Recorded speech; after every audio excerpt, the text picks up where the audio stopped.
Village lovers மக்களுக்கு என் அன்பான வணக்கம். இன்றைக்கு நாங்கள் ஒரு மல்லி காஃபி செய்கிறது எப்படின்னு பார்ப்போம் வாங்க. யாழ்ப்பாணத்தில் பார்த்தீங்கன்னா எங்களோட முன்னோர்கள் எல்லாம் இந்த மல்லி காஃபியை குடித்து தான் ஆரோக்கியமாக வாழ்ந்தேன்னு சொல்லினோம். இப்போ இதோட செய்முறை என்ன மாதிரின்னு நான் உங்களுக்கு காட்டுறேன்னு வாங்க. இதுக்கு தேவையான பொருள்கள் என்னென்னு பார்த்தா 2 கப் மல்லி நல்லா கழுவி காய வச்சு எடுத்துருக்கிறேன். அதோட மிளகு 1 கரண்டி எடுத்துருக்கிறேன். சிறிதளவு ஏலக்காய் வாசனைக்கு எடுத்துருக்கிறேன். வேர்க்காம்பூவை பார்த்தீங்கன்னு சொன்னால் நல்லா தோல் சீவி கழுவி ஒரு 2 மேசக்கரண்டி எடுத்துருக்கிறேன். இனி இந்த மல்லி காஃபியை எப்படி செய்கிறதுன்னு உங்களுக்கு காட்டுறேன். முதல்ல ஒரு பேனை எடுத்து அடுப்பை பற்ற வச்சு மல்லியை நல்லா வறுத்தெடுக்க வேணும். பொன்னிறமாக வறுத்தா போதும். இதுக்கு சில பேர் டார்க் ரோஸ் குடிக்கிறவங்க இருந்தால் என்ன செய்யணும், நல்லா பிளாக்காக வரும் வரைக்கும் நல்லா வறுத்து கொஞ்சம் டார்க் ரோஸ்ட் ஆக்கலாம். ஆனால் பொன்னிறமாக தான் வறுத்து ஒரு காஃபி கலருக்கு தான் நான் எடுக்க போகிறேன்.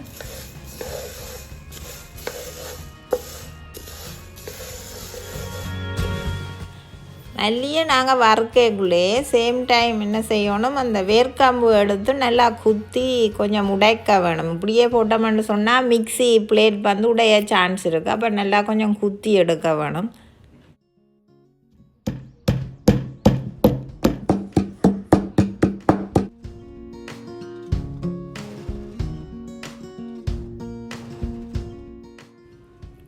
மல்லி இப்போ பொன்னிறமாக வறுபட்டு இதுதான் அந்த பதம். இந்த பதத்துக்கு வந்த பிறகு ஏலக்காய் மிளகு சேர்க்கலாம். மிளகு காரம் உங்களுக்கு கூட தேவைன்னு சொன்னால் நீங்கள் கொஞ்சம் அதிகமாக மிளகு சேர்க்கலாம். ஏன்னா காரம் அவ்வளோ விருப்பம் இல்லை, அதால் நான் கொஞ்சம் சேர்த்துருக்குறேன்.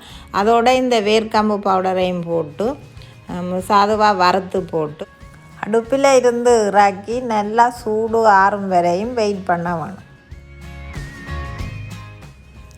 நல்லா ஆறின பிறகு ஒரு மிக்ஸி கப் ஒன்று எடுத்து அதில் போட்டு நல்லா அரைக்க வேணும்.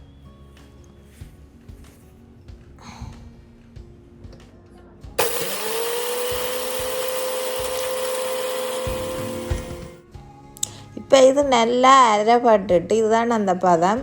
இப்போ எடுத்து ஒரு அரிதட்டு வச்சு அரித்து அந்த தூளை நான் வேறு ஆக்க போகிறேன். வளமையாக இப்படி நீங்கள் வீட்டில் செய்கிறதான அரிசி மாமிளகாத்தூள் எல்லாம் முடிக்கக்குள்ள இப்படித்தான் செய்வீங்க, அதை மாதிரி செய்கிறதான்.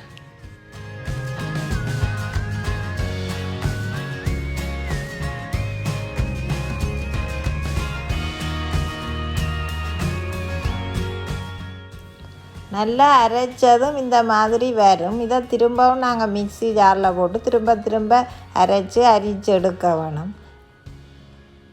இங்கே கனடாவில் பார்த்தீங்கன்னா சரியான குளிர், நல்லா -20 -15 அப்படியெல்லாம் போகும். விஞ்சில் பார்த்திங்கன்னா -40க்கு கூட போகும். அப்போ கடும் குளிர் நேரம் இந்த குடிக்கல நல்ல ஒரு சூடு உடம்பில் வந்து நல்ல ஒரு தென்பாக இருக்கும். அதால் தான் நான் கூட இதை வீட்டில் பாவிக்கிறேன்.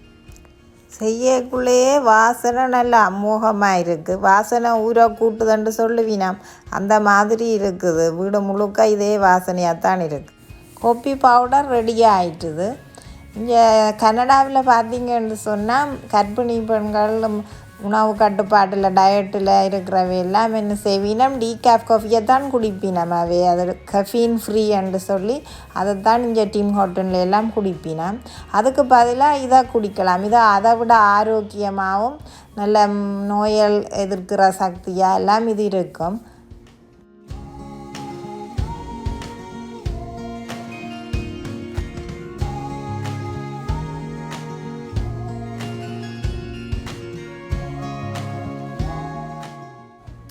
நான் இப்போ இதை ஒரு போத்தில் இட்டு சேமித்து வைக்க போகிறேன். என்னென்னா அடிக்கடி இது செய்கிறதுக்கு எங்களுக்கு நேரம் கிடைக்காது. இங்கே வேலைகளுக்கு போயிட்டு வந்து டெய்லி செய்து குடிக்கல. அதை இப்போ ஒரே அடியாக இப்படி தொகையாக செய்து தான் சேமித்து வைக்கிறது.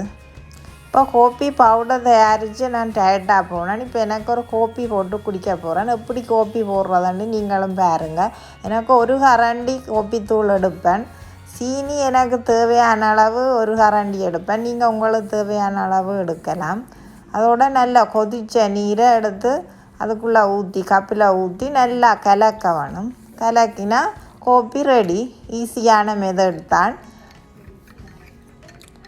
அது முன்னோர்கள் எல்லாம் இந்த கோப்பியை தான் குடித்து வேறு வருத்தங்களை போக்கினேன்னு சொல்லினோம். உதாரணம் பார்த்திங்கன்னா தலைவலி, தலைப்பாரம், சளி தொல்லை போன்ற நோய்களுக்கெல்லாம் இது மருந்தாக இருக்குமாம். அதோட செரிமானம், மலச்சிக்கல் எல்லாத்தையும் இது போக்கும். காலை மாலையில் நீங்கள் குடித்து வந்தால் நல்ல உடலுக்கு நல்ல புத்துணர்ச்சியும் இருக்கும். இந்த கொரோனா வைரஸ் தொற்று நோய் காலத்தில் இது எங்களோட நோய் எதிர்ப்பு சக்தியை அதிகரிக்க இது ரொம்பவே பயனுள்ளதாகவே இருக்கும். நீங்களும் இதை வீட்டில் செய்து குடித்து பாருங்கள், உங்களுக்கே தெரியும்.